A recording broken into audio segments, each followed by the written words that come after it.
Bienvenido a la primera clase de Historia 2 de IFA. Comenzaremos con la introducción y hoy también veremos la unidad 1.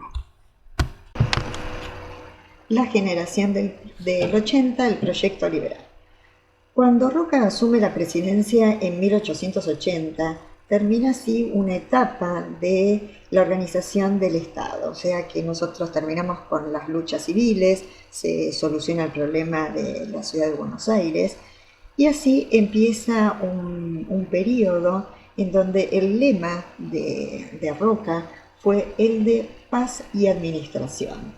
El Estado afianzará sus instituciones y llevará adelante las acciones necesarias, sobre todo para transformar la economía, para que el país se colocara en lo que sería definitivamente el progreso.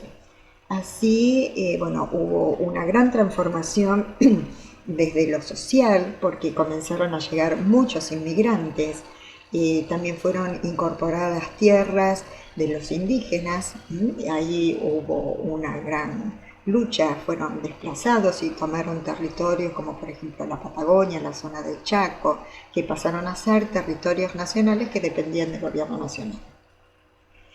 En lo político, vamos a ver que el partido dominante en esta etapa, que también se la conoce como el periodo oligárquico, el PAN, Partido Autonomista Nacional, era quien dominaba el escenario político. En realidad no era un partido, podemos decir que era como un grupo de amigos que se repartían los cargos.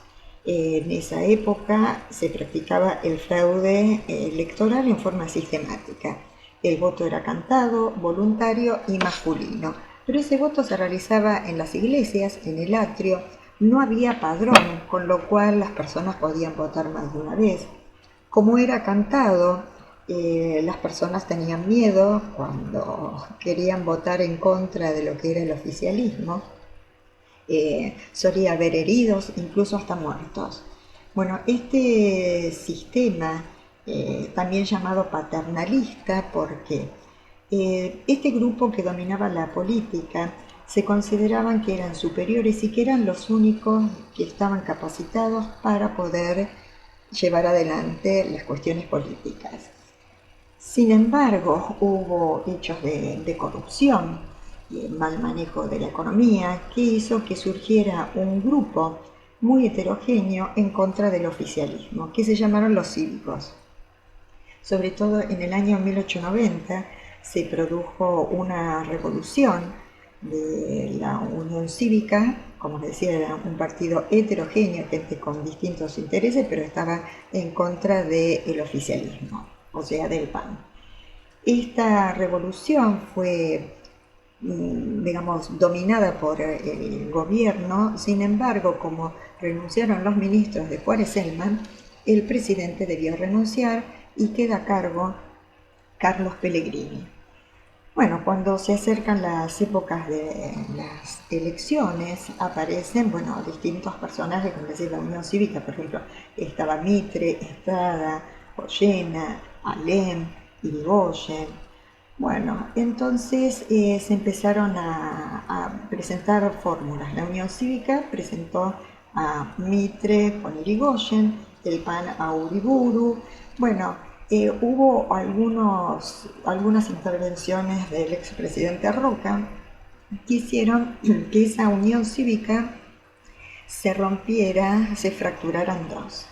Una, que fueron los acuerdistas que quedaron con la gente del PAN, y otra es la Unión Cívica Radical. Así nace este partido político, un partido político moderno que realmente sí funcionaba como partido político, liderada por Alem.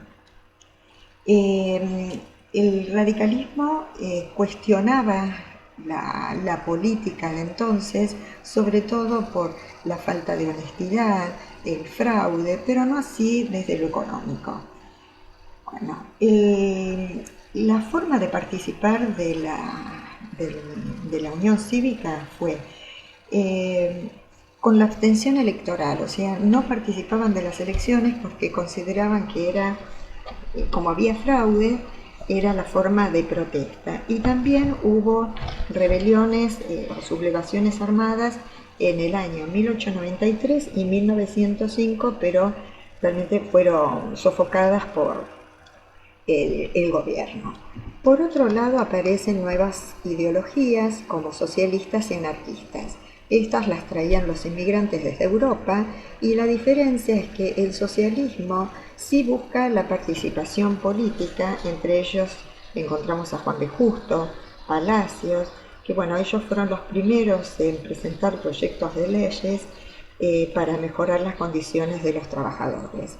Los anarquistas recurrían a las huelgas, a las manifestaciones y también en algunas oportunidades a acciones violentas.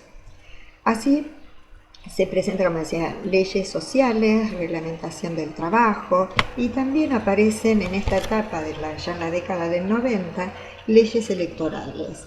La de 1902, que era un sistema por circunscripciones y voto uninominal, pero lo importante es la ley conocida como Sáenz-Peña, la de 1912, que establece el voto universal, secreto y obligatorio. Es como lo conocemos hasta hoy, lo único que las mujeres no votaban en ese entonces, y otra cosa importante, que era de lista o es de lista incompleta. Eso significa que 1/3 de los cargos quedan para la primera minoría. Anteriormente a esta ley, quien ganaba obtenía todos los cargos. Pasamos al aspecto económico. El modelo agroexportador. Bueno, se presentaba la disyuntiva en aquel momento si nuestro país tenía que seguir un modelo agropecuario o un modelo industrial, como lo habían hecho, por ejemplo, Estados Unidos. Argentina hasta ese momento había sido ganadera, pero comienza en la década del 80 a tener saldos exportables de granos. Así que nos transformamos en un país agropecuario, o sea, productor de sobre todo cereales y también de carnes. También se mejoró la calidad de las carnes, trayendo razas de buena calidad, y también empiezan a surgir aquí, por ejemplo, frigoríficos. Muchos de ellos eran de capitales ingleses. También había de capitales argentinos, pero bueno, en la mayor parte venían de Inglaterra. Bueno, la idea era de que la Argentina produjera alimentos, como decía, carnes y cereales, para exportarlos a Europa y principalmente a Inglaterra, y de importar manufacturas y capital. Ese capital podía ser para la construcción de los ferrocarriles o, como les decía, de los frigoríficos. Y así Argentina se puede posicionar en el mundo como un país productor de materias primas. En ese momento se establece lo que se llama la División Internacional de Trabajo, en donde estaban los países industrializados y los productores de materia prima. Esta economía beneficiaba al sector de los terratenientes y sobre todo a toda la zona de la Pampa húmeda, y como que se consolidó esa región como la más rica del país. Veamos acá cómo se fueron desarrollando los ferrocarriles. Si se fijan, las redes ferroviarias todas convergen en Buenos Aires, porque era para sacar la producción agropecuaria por el puerto de Buenos Aires y llevarla así a Europa. Así como no fue muy bien económicamente, porque Argentina pasó a ser uno de los primeros productores mundiales, esto benefició a un sector de la población solamente. Y hubo una serie de crisis económicas en nuestro país. Las causas, por un lado, el insuficiente o nula planificación de las inversiones y gastos, tendencia a gastar en lugar de invertir, los grupos de presión sobre el gobierno, lo que conocemos como los lobbies, y creencias de gobernar era para pocos, como que no tenía que intervenir mucha gente. Bueno,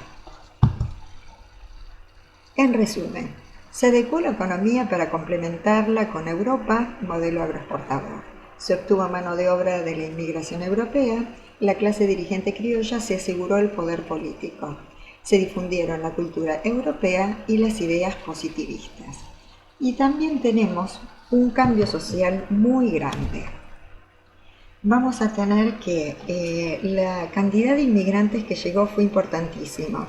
Llegamos a tener un 50% de extranjeros en la ciudad de Buenos Aires y un 30% en todo el país. Lo que ocurrió fue que empieza a aumentar el número de obreros. Muchos eran de origen europeo y traían las ideas, como dijimos, socialistas, anarquistas, y esto hizo que el sector de la burguesía más poderosa fuera más hacia arriba y los sectores más bajos también los empujó más hacia abajo.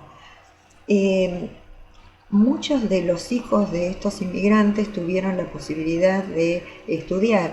Tenemos que pensar que en esta época, la generación del 80, se estableció la Ley de Educación 1420, que era la educación primaria, gratuita, obligatoria y laica, lo que posibilitó el ascenso social de los hijos de los inmigrantes y muchos llegaron a ser profesionales. Así damos por finalizada la primera unidad, así que les recomiendo realizar todas las actividades, las de autoevaluación también, ver los videos y nos veremos en la próxima clase. Hasta pronto.